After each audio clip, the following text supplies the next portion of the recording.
Hello everybody, and welcome back to the Bayonetta 2 walkthrough. It is time for the penultimate part of the extras and the game completely and utterly, which is an absolutely thrilling and liberating experience because it means that I'm nearly done.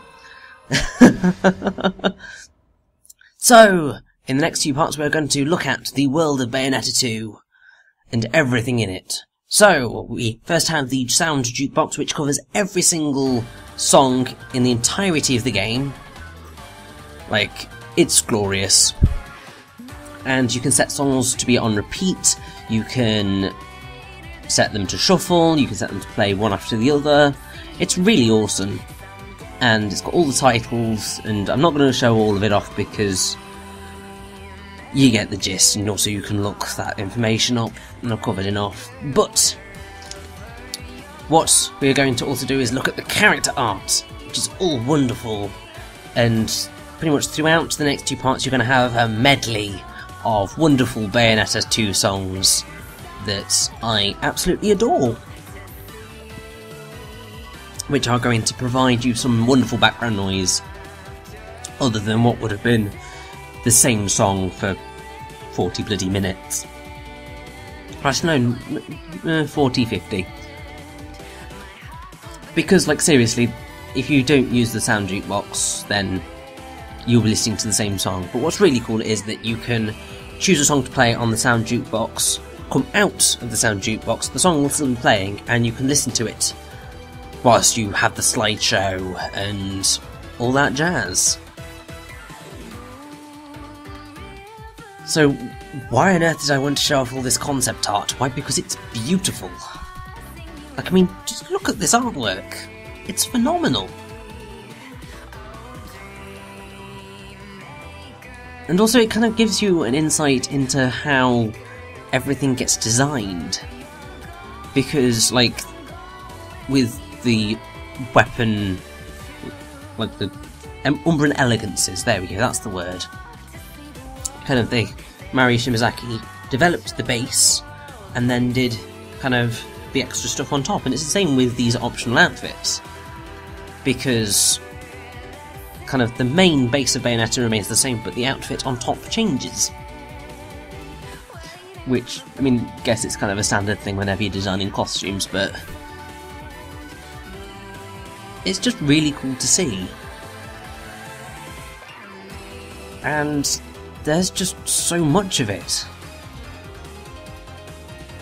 Rather frustratingly, unlike with Bayonetta 1, where I'm pretty sure you unlocked all of the artwork and all of that kind of as soon as you beat the game, what you need to do for Bayonetta 2 is you need to unlock and play as Rosa to get some stuff. You need to unlock the Climax Brace 2, not necessarily Climax Brace 1, but 2 to get one of them. You also need to purchase kind of numerous of the accessories. You need to beat Radahn, which is a very important one, and one of the main reasons why I was desperate, absolutely insanely desperate, to beat Radahn, because there is artwork, which would be unavailable to us otherwise. So as it is, you're getting to see all of the character art, all of the background art, all of the object art, all of the 3D models, all of the verse cards, and there is a thing which says cinematics, but it's not quite what you expect, which really disappointed me, but I will go into that in the next part when we actually get to go into the cinematics menu. This entire part is solely dedicated to the character art and the background art because there's so ridiculously much of it. Like, seriously. There's, I think, 18 pages worth of character art. Each page has a maximum of 6 pieces of artwork on it. Maybe slightly wrong, it may be more.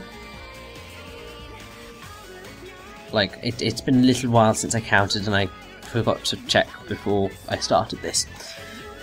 But even if you do like 17 times 6 plus 2, because there's only 2 on the last page, that's 104 bits of artwork for character art alone.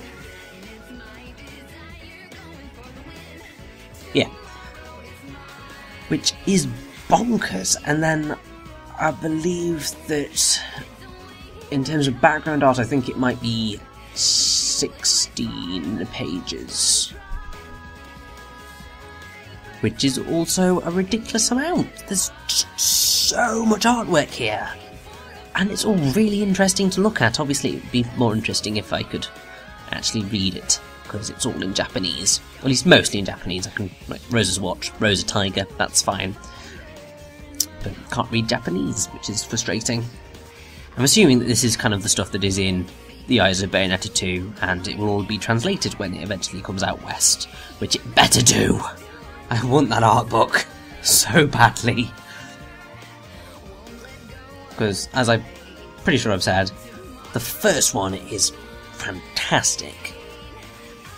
And goes absolutely wonderfully next to my Okami art book, which is also ridiculously in-depth. And I would... if Platinum and Nintendo would like for it to happen, I would very much like to see a Wonderful 101 art book, if I may. Because that game also had some absolutely beautiful art. And that would also have so much information in it. Like, I'm pretty sure that if I were to ever redo Bayonetta 1 again, it's not going to happen, I can tell you that now. I'm never returning to doing a commentary of Bayonetta 1 ever again. And I seriously mean that. I love the game to pieces, but I've done it twice now. The ship has sailed. But I would end up using a lot of the trivia that is found in the Eyes of Bayonetta art book, because there's so much stuff. There's anecdotes, there's kind of stuff to do with the character concept design and the process of making Bayonetta's design. And then there's the absolutely wonderful DVD, which is kind of interviews with all of the developers, where you just hear some beautiful stories. I mean, that's the thing where you heard from Hideki Kamiya, who basically, after all the glass... well, when he decided Bayonetta needs to be wearing glasses, and there's just a wonderful shot of him where after the higher-ups had said, you can't make her wear glasses, he was just like, the glasses stay. And that was that, which does make you really respect him as a developer. I mean, what makes you respect him even more is that the whole issue with when he did Beautiful Joe, and the focus testers were just bashing the game, saying kind of the art style was too kiddie, and the game was, I think, too hard, and just weren't being constructive at all. So basically he just said, well, screw you guys, let's make it harder, let's keep the art style, I don't care. And as such you ended up with a game that really had its own flair and identity. And that's something that not many games have these days.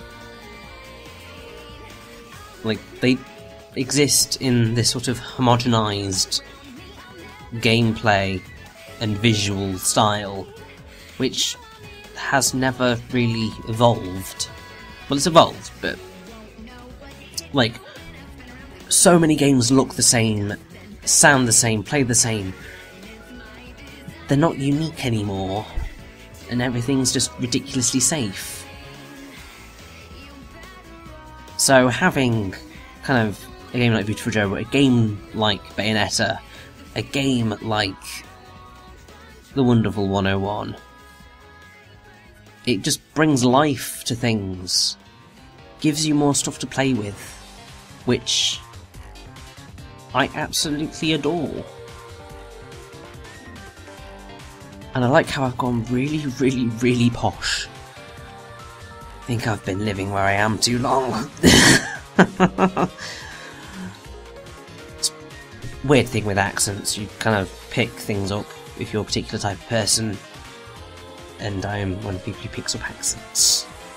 My accent doesn't get stronger from where I lived. It kind of hones in on certain things. So, I mean, it might also have been the whole Bayonetta's accent, which, although is very faux British, even though Helen Taylor is actually British. And just in case you didn't hear that, because I think that may have been very, very quiet, I did say I think she may actually be British. I probably have already said in like an earlier part that she is, but either way, the accent's kind of very pronounced, and I kind of pick it up. And this is sort of a funny story, but Bayonetta, as kind of a franchise in general, is kind of rather liberating for me, because in many ways it revealed my rather dry, sarcastic and not sadistic side, but sort of that kind of like taking the piss out of things and being a little bit cynical, but just being completely ridiculous whilst doing so. And that's kind of all seeped into the way Bayonetta works, and I guess that's why I personally associate with it so much. Like, as a game, it really speaks to me. Don't know why. Because in all honesty, it shouldn't do. I should be interested in academic things, or, well, to be perfectly honest, being 21-year-old male, I should technically be interested in like, Call of Duty and FIFA. And no, that's never happening. But yeah, there's just something about the way everything in Bayonetta works that just clicks. I mean, who doesn't want to kind of be able to just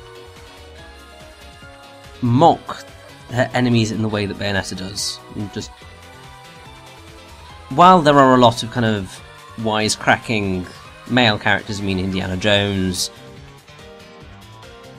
Drake in Uncharted,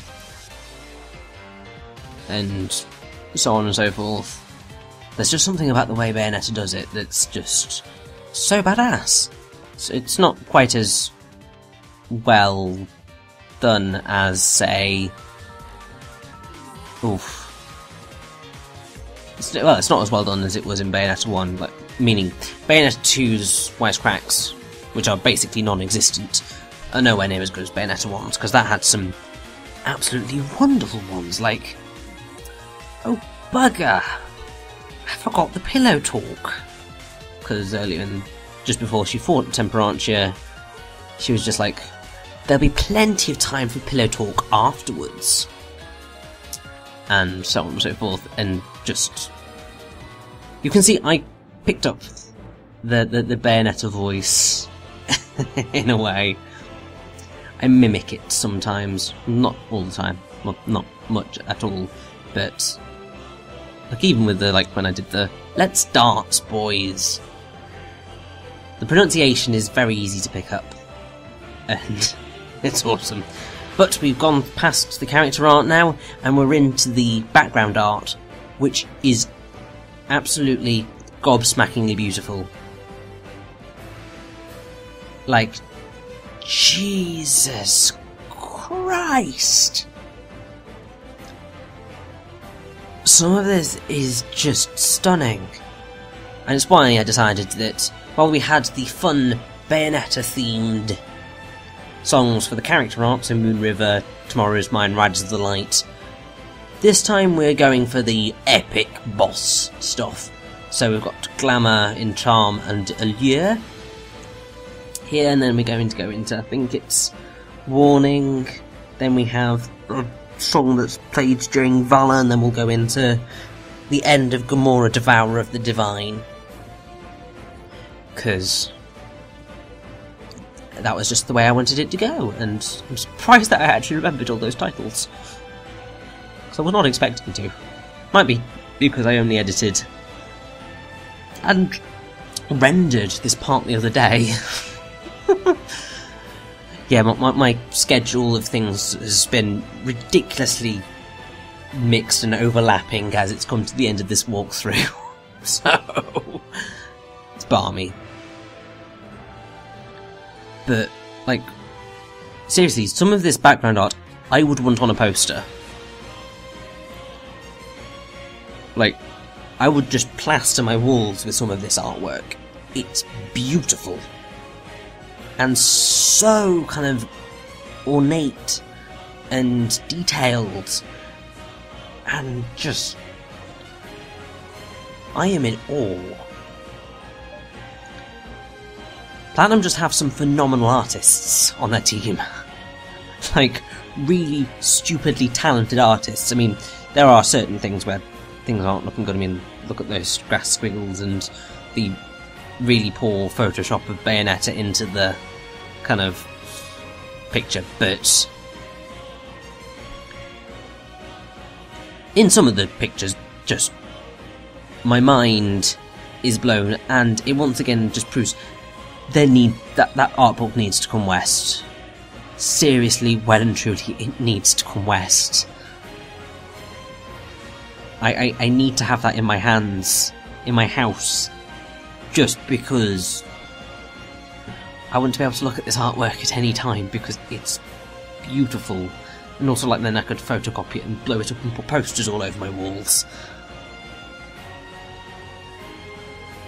I mean, something that's gonna pop up towards kind of the tail end of the background art, but the artwork from the fight with Boulder at the end of Chapter 4 is some of the most insanely amazing artwork I have ever seen. Like, insanely amazing video game artwork, and I'd say even actual artwork. And like, there was, oh god, it's an absolutely massive painting. It's in something like the Bow Museum up north. It's a really kind of famous painting. Well, two paintings actually. And, oh wow, I'm actually correct. Bow's Museum. Ah. But like, it's as detailed. Well, maybe not quite as detailed, but really, really highly detailed. I mean, look at that! Oh, there it is. I actually managed to find it. Like, first page. But oh, look at this! And that one in particular, just... I want that on my wall. I desperately want that on my wall. It's one of the most beautiful pictures I've ever seen. I mean, that might be a little bit hyperbolic, but I'm in love with it. And just as a little factoid, the paintings that I were referring to were the Bucentoro returning to the Molo on Ascension Day after the ceremony of the wedding the Adriatic, and Regatta on the Grand Canal, which are both by Giovanni Antonio. Canal, which are, I think they're both called, and the canal's the Canaletto. And sort of, they're huge and very impressive. But I'd say I preferred that Bayonetta artwork to that, which is probably says quite a lot about my level of taste. But I don't really have any association with Italian river pageants, whereas I do with Bayonetta and that fight, because that thing is beautiful.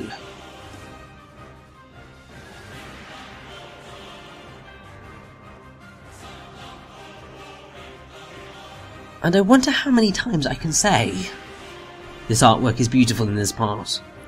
If you felt kind of the desire to count, feel free.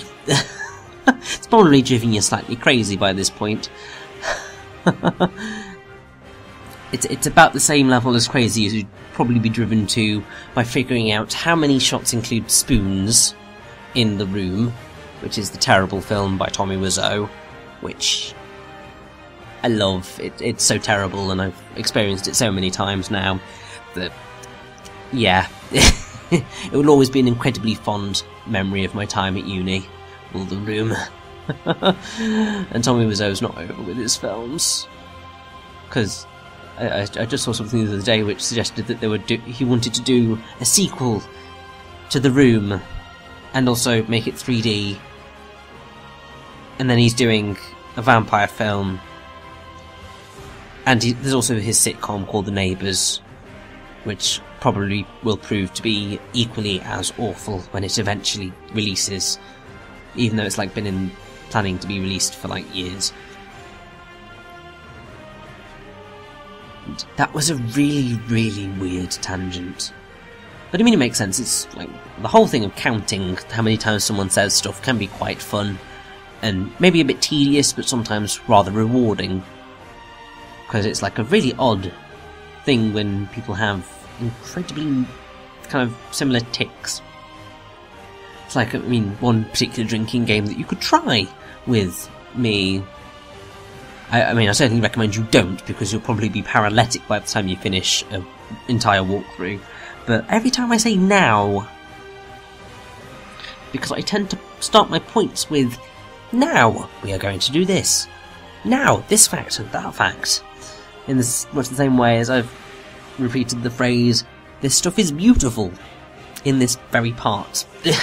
I mean, I think it's something that you become distinctly aware of whenever you edit commentaries. Not necessarily just doing them, although sometimes you may recognise your particular vocal tics if you are doing multiple parts at once and you're just thinking about what you're saying, which doesn't always happen for most people. I mean, I certainly don't think about what I'm saying as I'm saying it. It's a terrible way to live your life, but that's the way it goes. But yeah, when you edit commentary, you start to pick up your habits a lot, and also other people's habits, because you're much more in tune to repetitious forms of phrasing.